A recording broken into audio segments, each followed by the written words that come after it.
It is time for this exciting moment, and we can channel all these things we're talking about, and it's better together. We got to do this together and have a bring it on attitude. So certainly we can get into a threat mind state and freak out with everything going on, but it's also a moment to turn that activated state into a challenge mindset and say, it's better together, yes, and bring it on.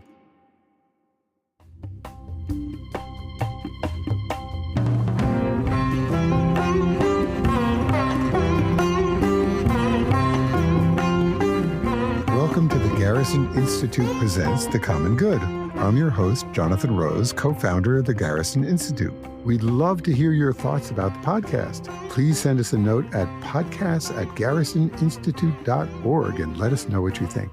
Today, I have the pleasure of speaking with Dr. Dan Siegel. As a psychiatrist, educator, and best-selling author, Dr. Siegel's research has bridged the neurosciences, mindfulness traditions, and compassionate social action.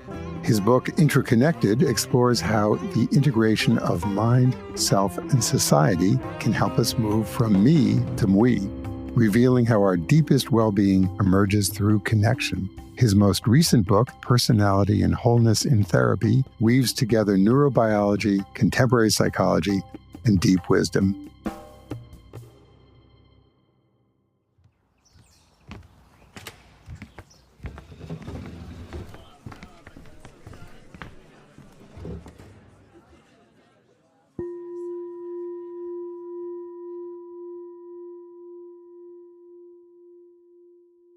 Welcome, Dan.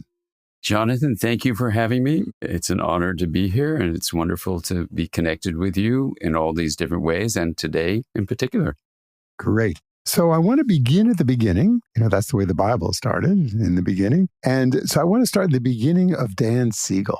Tell us a little bit about growing up and what were you thinking about then? Well, first of all, it's so interesting you bring up that name because clearly who we are begins way before these bodies were born. We're related deeply to all of our ancestors and all the beginning of life. But if you're talking about this body called Dan. So wait. Is there any ancestor story you want to tell us that you feel comes through you? There might be the story of becoming mammals 220 million years ago when, as we were born, we needed one another. And then maybe 50 million years ago when we became primates and we started developing these social hierarchies that allowed us to live within these groups in large ways. And we're in many ways cooperating with people in the in-group and keeping people in the out-group out. And then, maybe less than 500,000 years ago, this current incarnation as Homo sapiens sapiens. So it's a really interesting question. Sometimes I use the ABCD acronym, a body called Dan, because, who we are is so much more than these bodies in this present moment. So, I would just say we're connected to all of our ancestors beginning way back. So if we want to have more immediate history, I would start with turning into mammals 220 million years ago and needing each other at birth. Primates 50 million years ago, where we get to be very, not only collaborative, but we can be very competitive with the out-group being excluded and the in-group being included. And then, as human beings, we are now at about less than 500,000 years ago. So it's pretty recent history, where we developed these incredibly complex ways of connecting with each other.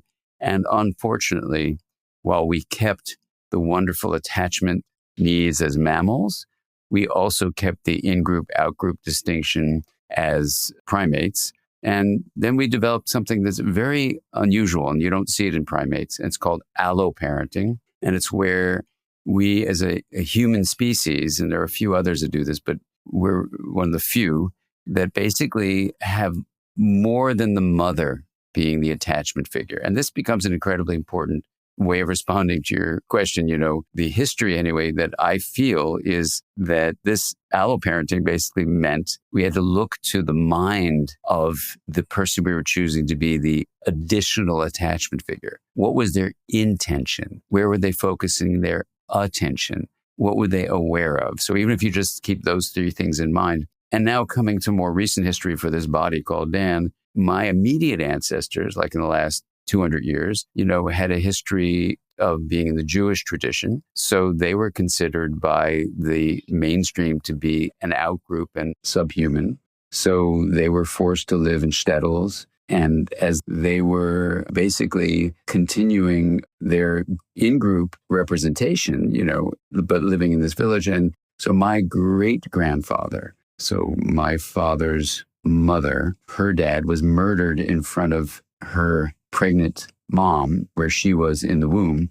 And so there was likely, an effect on her growing eggs. So a female fetus in the womb can have an impact of the experience her mother carrying her is having, whether it's a famine or in this case, a murder in a setting of being marginalized. So I'm sure epigenetically, in terms of the molecules sitting on top of the genes that control things like your vigilance for danger, they were, I'm sure, affected. And so my father and his two siblings had very intense ways of being in the world with, either withdrawing or intensely getting emotionally dysregulated. And that's basically was my growing up in my family. So to get to your question, how maybe other people might have responded, it was a really painful family situation that I could never speak about because my mom asked me never to be public about it because many of her friends were therapists and some of them were my students. And so one time I tried to mention something and she said, "Oh, my friend you talked about our family. Please don't do that because it embarrasses me." So I didn't, but she recently passed and had a wonderful life. And she was 95 and a half when she passed. But she told me, "Okay, all my friends are gone and now I'm about to go. So have at it. You can say whatever you want." So now I'm free to say, to your question, things I wouldn't have been able to say, a couple of years ago, that it was really painful. No one saw the inner life of the mind.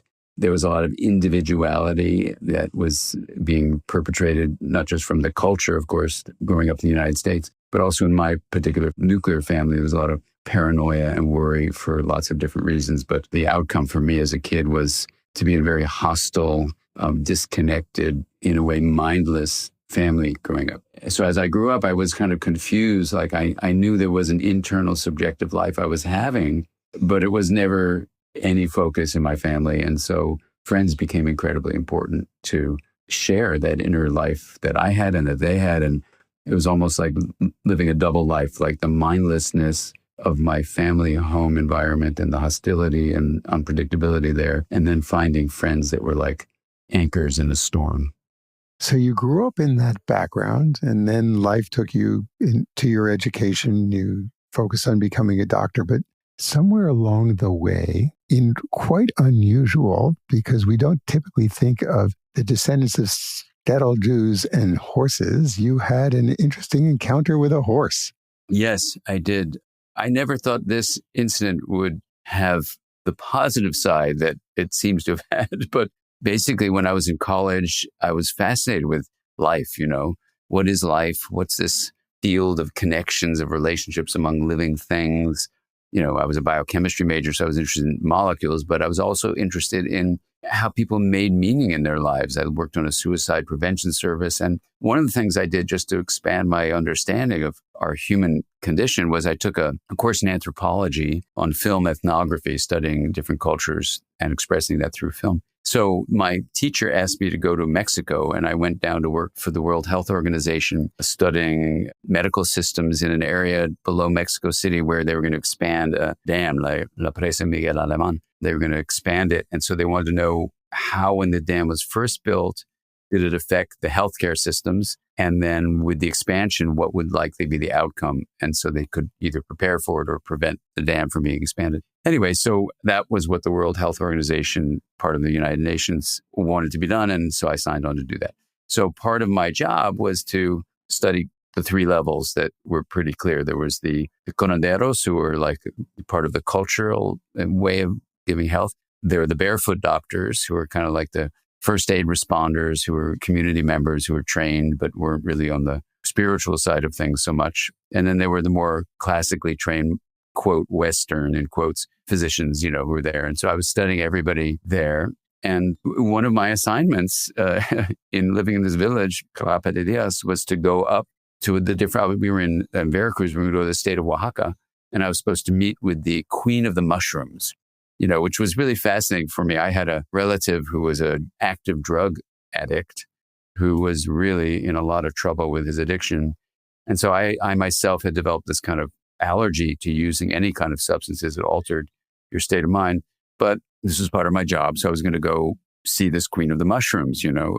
So we get on these horses, and I loved riding horses. I had ridden when I was a kid in camp, and I just really found it fun. Connecting with the horse was really deeply meaningful for me. So I'm living with this family, and the young boy was about 13 or 14. He takes us to the ranch where we're going to borrow the horses. The two of them, my World Health Organization colleague, the young boy, and myself, we get on the horses, and I got on this little horse. They had two really big horses.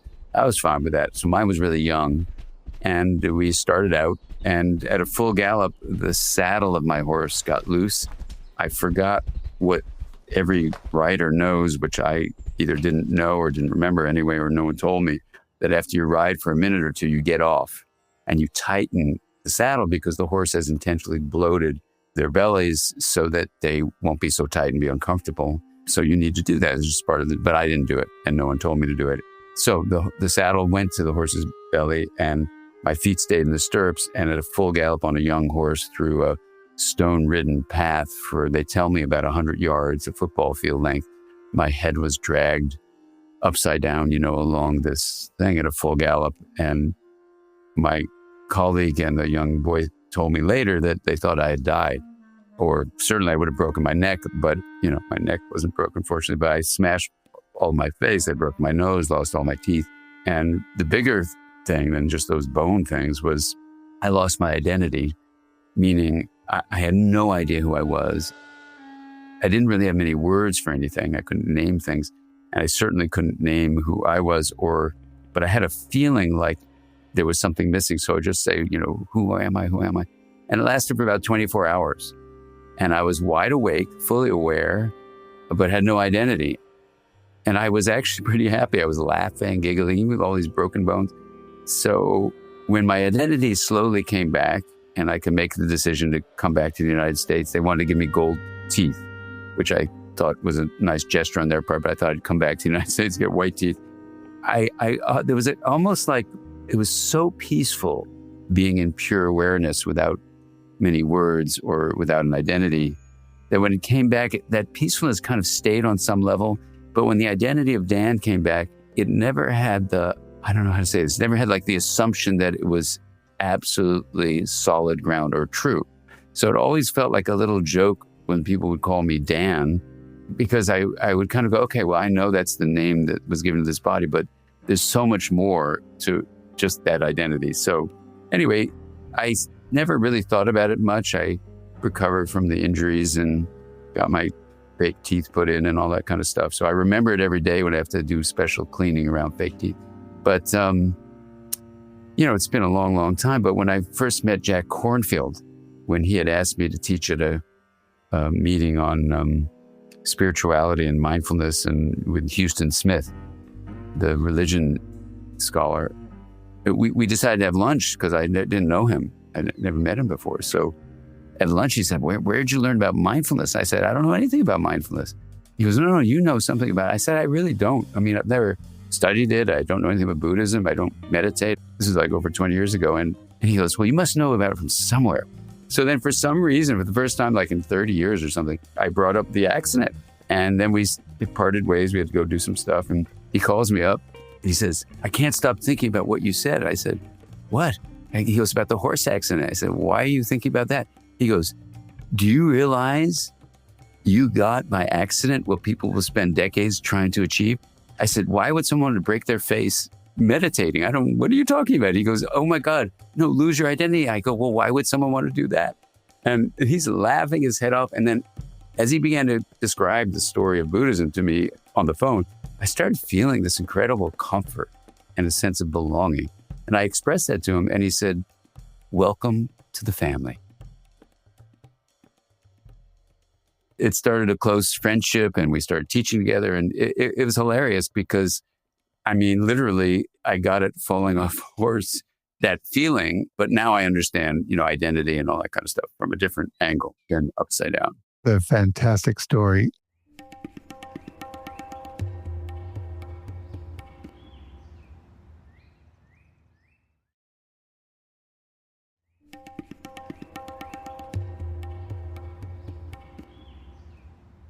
This really takes us into the nature of self. And so, by the way, part of your work is as a psychiatrist, and a lot of the work of a psychiatrist is helping people wrestle with their constructed self and how that constructed self works in the world. But in Western culture, we think our selves are very, very solid. But what you're suggesting is that our self is actually not a singular thing, but it's in a relational unfolding. It's the collaboration and integration of all these different forces. And so you have called that combination of the individuality, which is me, and the social broad realm, which is we, you combine those and you call that MWE. For Yeah. the audience, by the way, MWE is MWE. MWE, exactly. Yeah. I think what happened in the MWE story is after that accident, becoming a physician in medical school, dropping out of school, and because I didn't really like the lack of empathy, or ended up calling this phrase mindsight, to see the mind.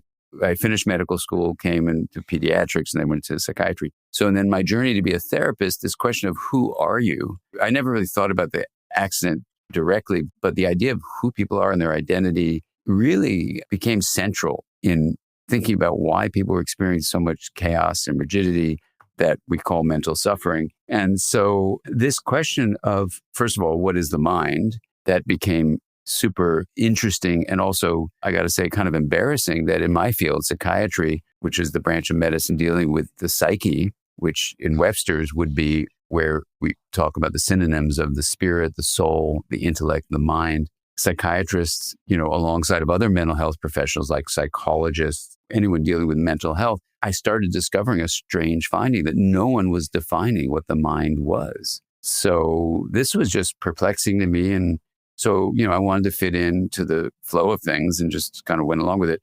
But it was a nagging absence in the field, at least of mental health and education as well. Many of my relatives are educators, and I would ask them, anyone tell you what the mind is that you're educating? No. So the first thing was to say, is the mind what Hippocrates said 2,500 years ago in a book about epilepsy, where he said, the mind is only, and I underscore that word only, the activity of the brain. And in medicine, that's been a 2,500-year belief. And then in neuroscience, more recently, that's basically what's said. And then psychology said, of course, the mind is just brain activity in certain branches of psychology. So if it's just brain activity, then why do we have even a separate word? Why not just say, have you lost your brain activity? Or you're saying you lost your mind, or, what's on your brain activity, because it turns out that subjective experience, the inner felt sense of being alive, while it may be related to brain activity, it's not the same. And it's not limited by the skull as a boundary. It's throughout your whole body. And then what I began to feel, because I got very interested in relationships, attachment relationships in particular, and I became a researcher in that area, that you could feel the subjective, if you will, field, the relational field between a caregiver, an attachment figure, a father, mother, other caregivers, and a baby.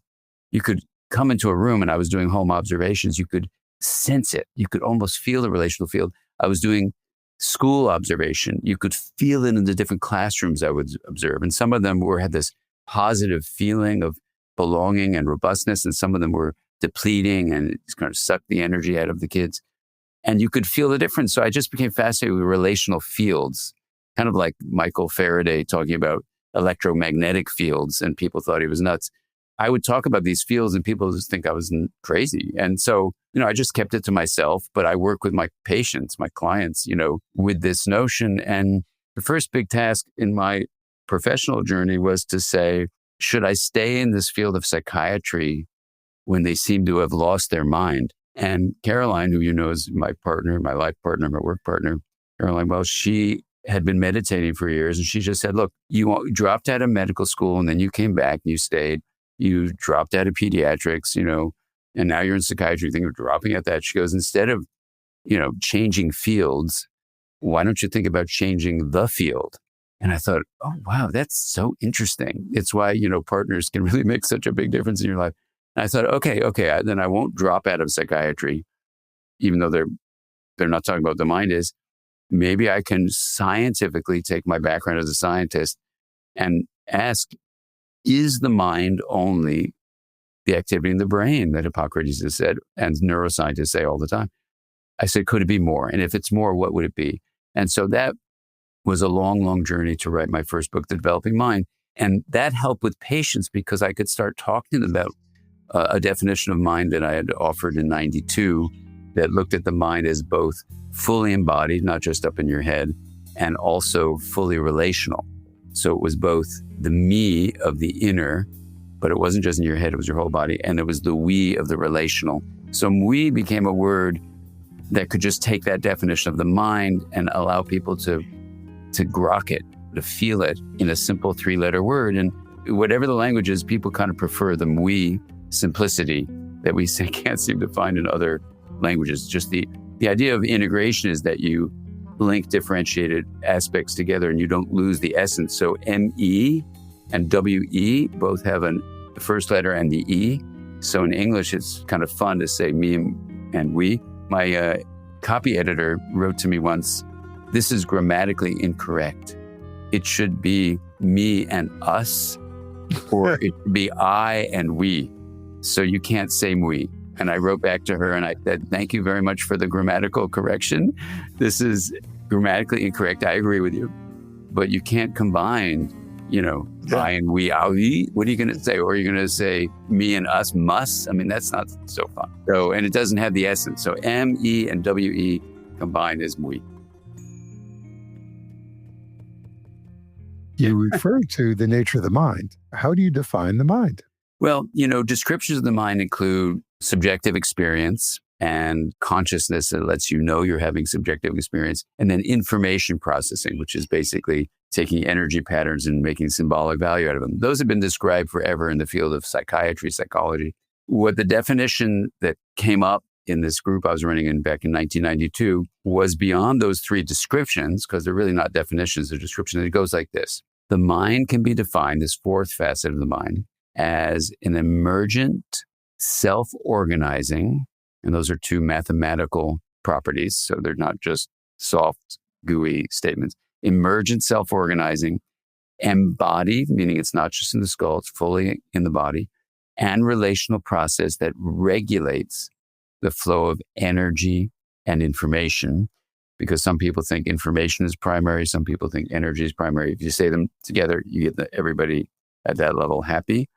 So it's a consilient, meaning it meets the criteria for lots of different pursuits of knowledge view. And it basically says that there's a mathematical set of properties that were discovered in the 80s called emergence from complex systems. And it's where the elements bump into each other and something arises from that interaction. It's not from any of the single elements. So it's kind of like synergy that Buckminster Fuller talked about in the 70s. So emergence is a scientifically established property of complex systems. We can talk about what a complex system is if you want, but these systems that are capable of being chaotic, that are open, and that are nonlinear, meaning a small input leads to large and relatively difficult, if not impossible, to predict outcomes. Those complex systems felt to me, when I was reading about this in the 90s, like what human minds actually are a part of. And so then I started thinking, well, in this group I was trying to get together about, say, what's the relation between the mind and the brain? You could say that the mind, in all its facets, actually, was an emergent property of energy flow. And once you started talking like that, you can go to physics, which studies energy, and you could go to mathematics, which studies complex systems. And then you could say, wow, maybe, this is a working definition, I mean, it's from 33 years ago, but it's held up over all this third of a century. You can say that the mind is an emergent property of energy flow, and that flow's location can be in the head. So we can have neuroscientists studying that, and that's fantastic. But it can be fully embodied, and the cutting edge of mental health work is embodied work and stuff. But I think the next phase for not only mental health, but also for our planet, is to realize that the human mind is fully relational. There are relational fields of energy sharing that is as much a source of mind as what happens in your head or in your body. So I want to expand this, which is, because remember, we started this with you talking about your own lineage, which is to say that it's also flows through time. So it's not just this slice of time, and we is not just the identity of this time, but it has all the past influences that come through it, all the past evolutions, and all the future potentials are also captured in the Mui. Completely. But every indigenous culture talks about its lineage and its ancestors and all those as though they're present. And in fact, they are present. And even just at the DNA level, they're present in us. Absolutely. Here's what really affected me was as all this stuff was arising, I started getting invited to conferences I never thought I'd be invited to, because in my family, no one ever talked about religion or spirituality or the meaning of life or anything like that. So people started asking me, like Jack Kornfield did, to speak at spiritual gatherings, like with this one with Houston Smith on religion and mindfulness and stuff. So I was asked to go to a conference with 150 physicists in Tuscany, of all places. In those days, I could eat gluten, so all the pizza and the pasta was there. It was amazing. And the topic was science and spirituality. And I said, why are you inviting me? I don't know anything about spirituality. I know a little bit about science. I'm trained that way. But they said, come, you'll see. Anyway, I had a week to live in this old monastery, and I could ask the physicists 2 questions. What is energy and what is time? Because we had the time and the energy to look at those questions. And so to relate to your issue and the indigenous teachings, the indigenous wisdom.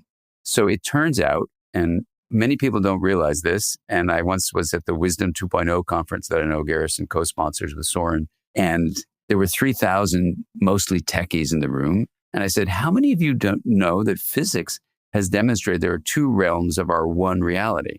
So 30 people in a room of 3,000 raised their hand. So if you do the math, that's 1%. That means that 99% of even techies are totally unfamiliar with the idea that there are 2 realms. So I'm at this physics meeting in Italy, and I'm saying, what is time? They said, well, here are some papers on time. And they send me all these papers.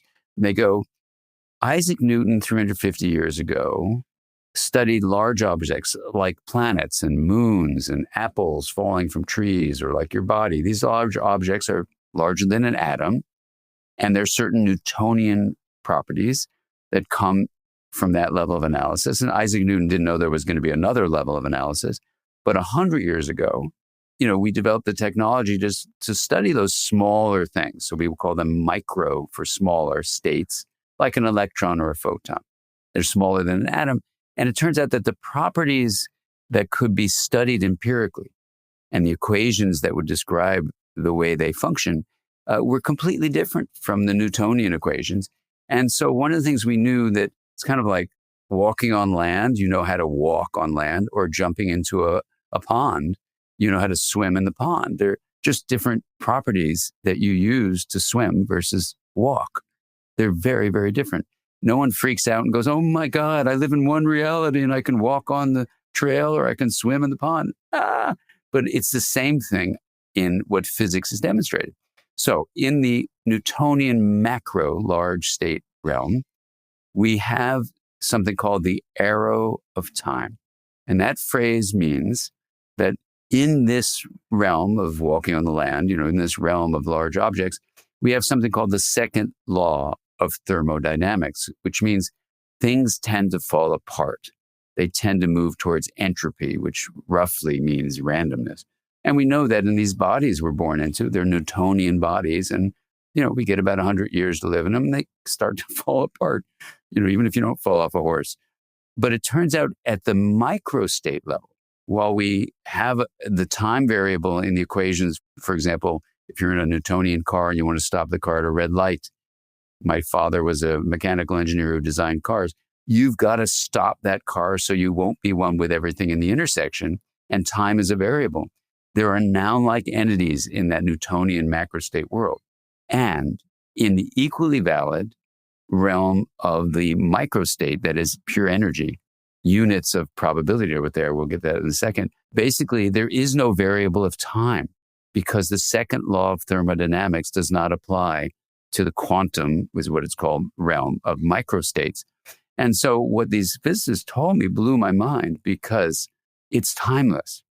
And it can get you to start thinking about something called a space-time continuum and a space-time block.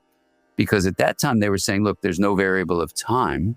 So everything is verb-like processes that are massively connected. And it's hard for us in Newtonian bodies to think this way. But they said everything's really connected. And then, in 2022, this would be years after that meeting in physics, but the Nobel Prize was given for what the physicists also told me was a hypothesis back then, and now has been given the Nobel Prize because it's been established as reality, which is called non-locality.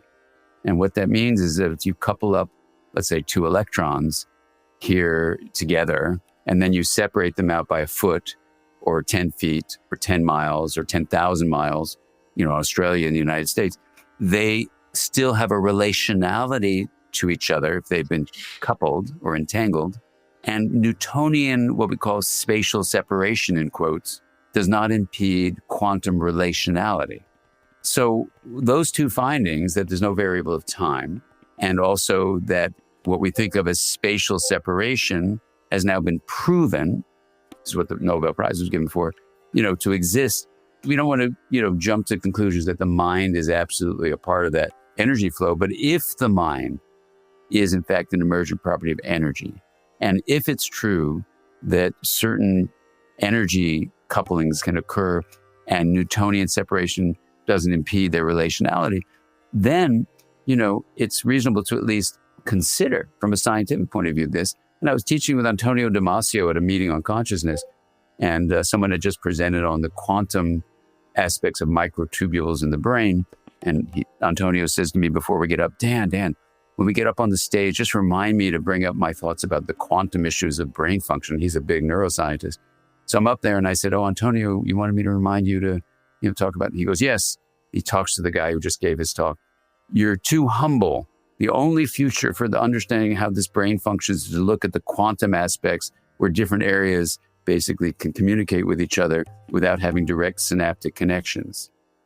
So for those who are naysayers about looking at physics and energy and even in terms of neuroscience, let alone the mind, Antonio Damasio was taking as a conservative neuroscientist, was saying, the conservative physics of quantum physics, and the physicists that I work with say when they go to parties, they're very lonely because what they're discovering isn't consistent with what we usually talk about, but is so resonant and consilient with indigenous teachings and contemplative teachings, for example, in Buddhism, that it's an exciting thing. It's like being a kid in a candy store to just look at these very, very disciplined ways, contemplative trainings, indigenous teachings, and physics, and see that they actually overlap in deep ways.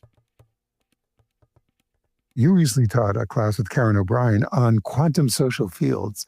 So what is a quantum social field?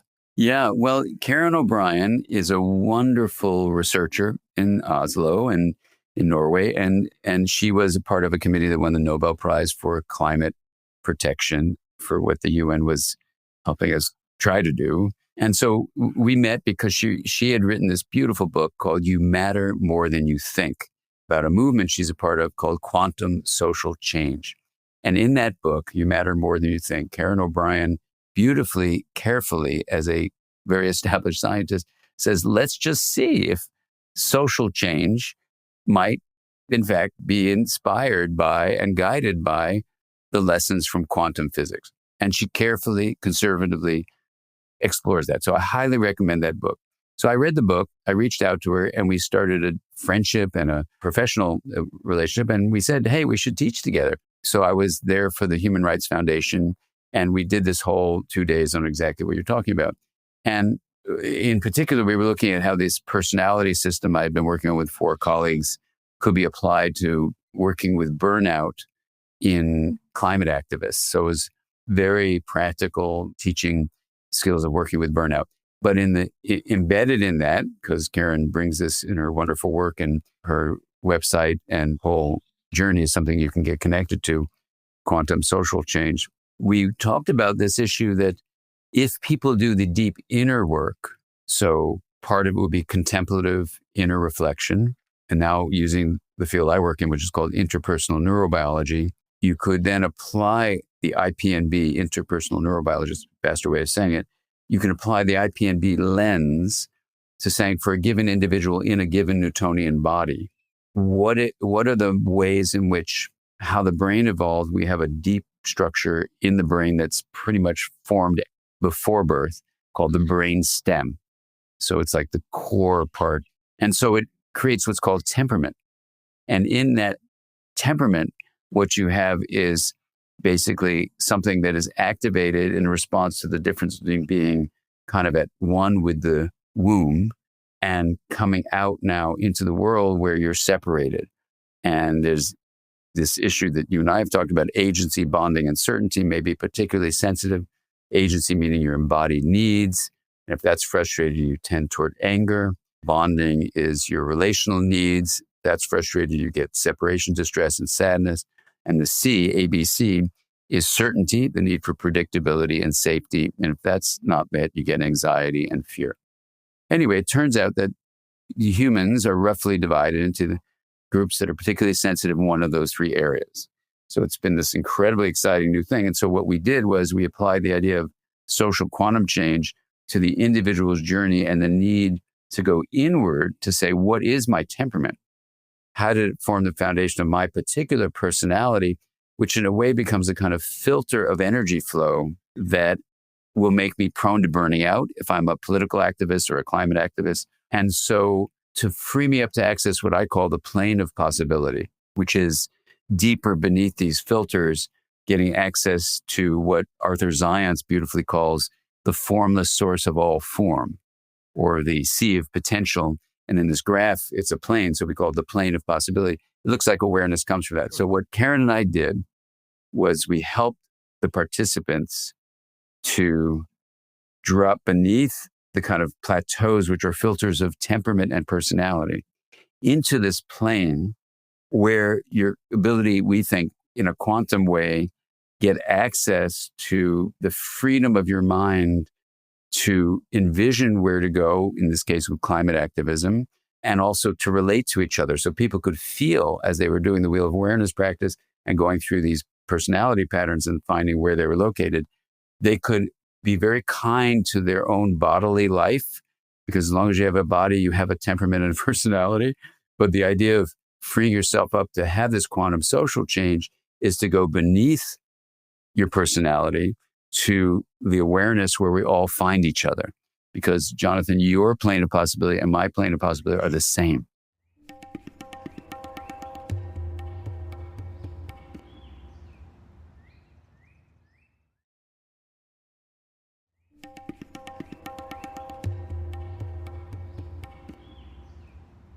So Dan, I just want to tie this back to quantum theory again, which is go to the Newtonian world, like think of a game of billiards and you hit a ball and the ball hits another ball and it follows the trajectory and that's very predictable and calculatable. But what Heisenberg discovered when you're looking at the microscopic world of energy, of the parts of atoms, is we don't really know where they are.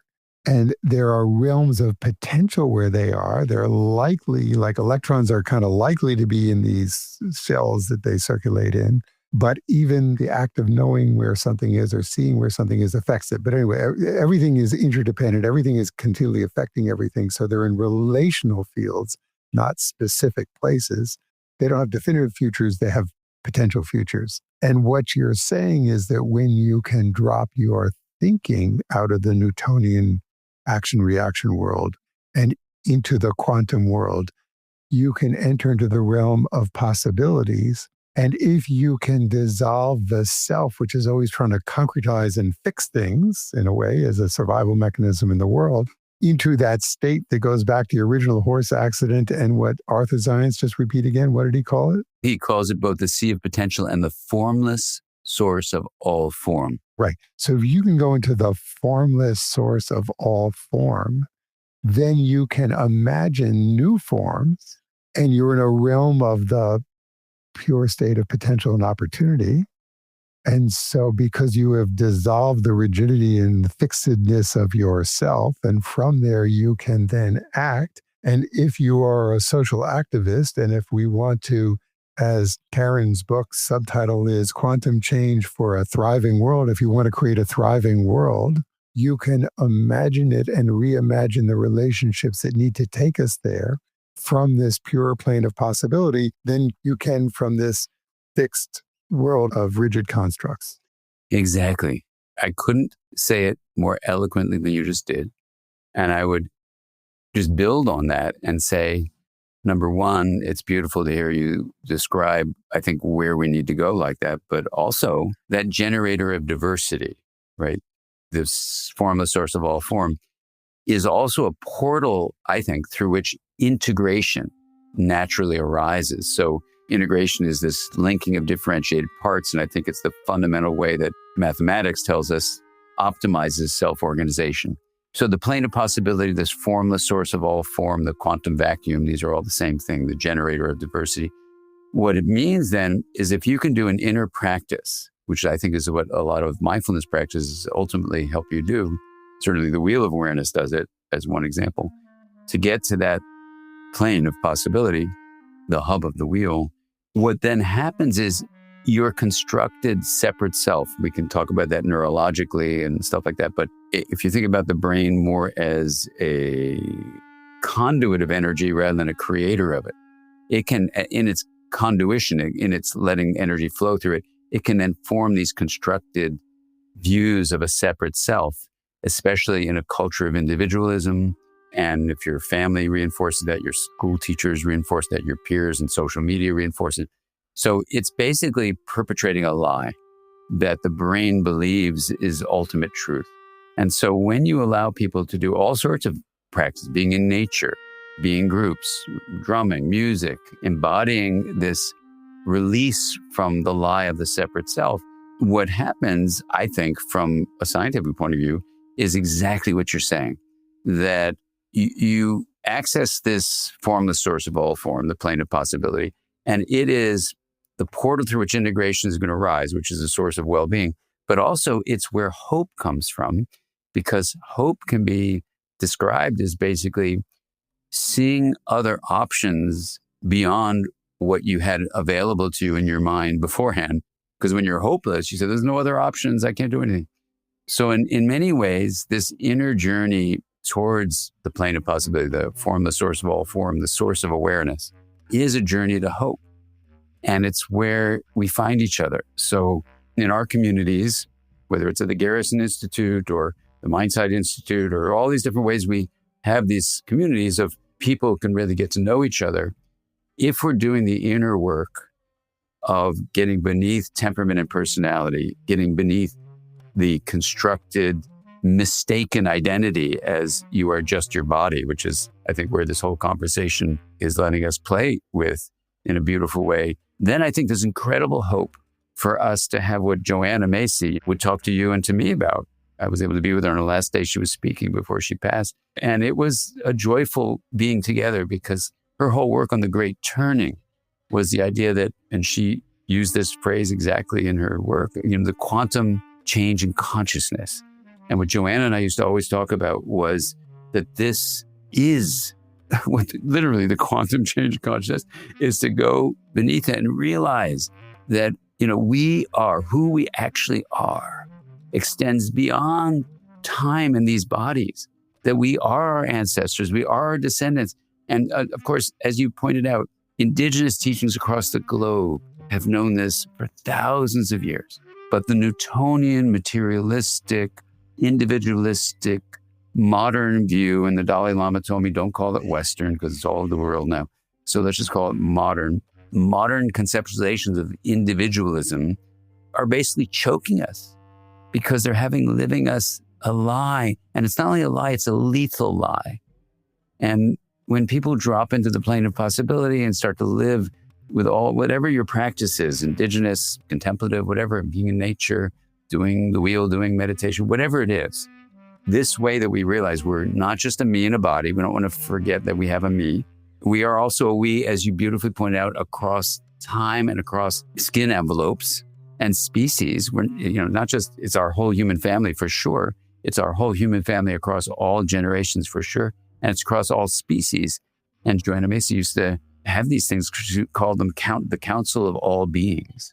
And I remember when we went to dinner recently, we were talking about the council and, how I know it may not be happening much anymore, but it's a beautiful way of literally letting us realize that who we are, the mui of it all. And she loved the word mui.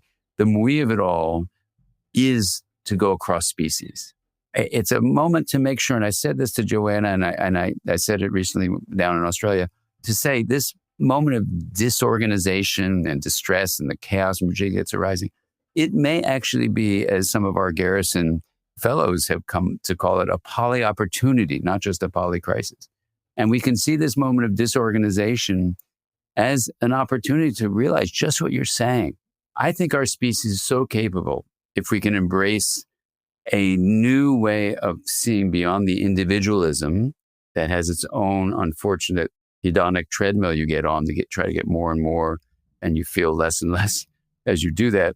Instead, this opening up of identity, whether we're looking at it through the lens of, as Karen O'Brien has said, quantum social change or deep contemplative views or indigenous wisdom, it is time for this exciting moment.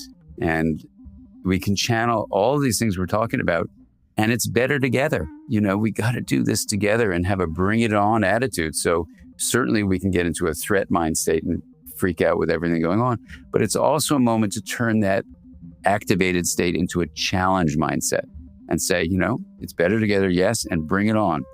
So that you wake up every morning, and I said this with Joanna, and I was dancing around her porch there with her, when I said to her, I said, look, what if we wake up every morning and we see the difficulty facing us and think of that difficulty not as a threat, but as a challenge for sure, but as a dance partner. And then we wake up with a whole different attitude. Okay, what's the music of today? And come on, let's dance.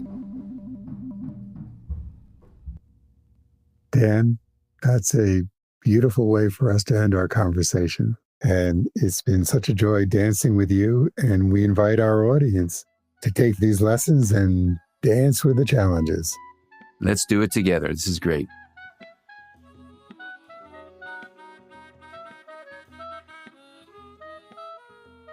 Thank you to our guest, Dan Siegel. The Common Good is a production of the Garrison Institute and is hosted by me, Jonathan F.P. Rose. We'd love to hear your thoughts about the podcast. Please send us a note at podcasts@garrisoninstitute.org and let us know what you think. If you've enjoyed this episode, please consider leaving a positive review on Apple Podcasts. This show is produced by the Garrison Institute with production and marketing from The Podglomerate. Its theme music was composed by Jonathan F.P. Rose and performed by Jog Blues. We look forward to being with you again soon.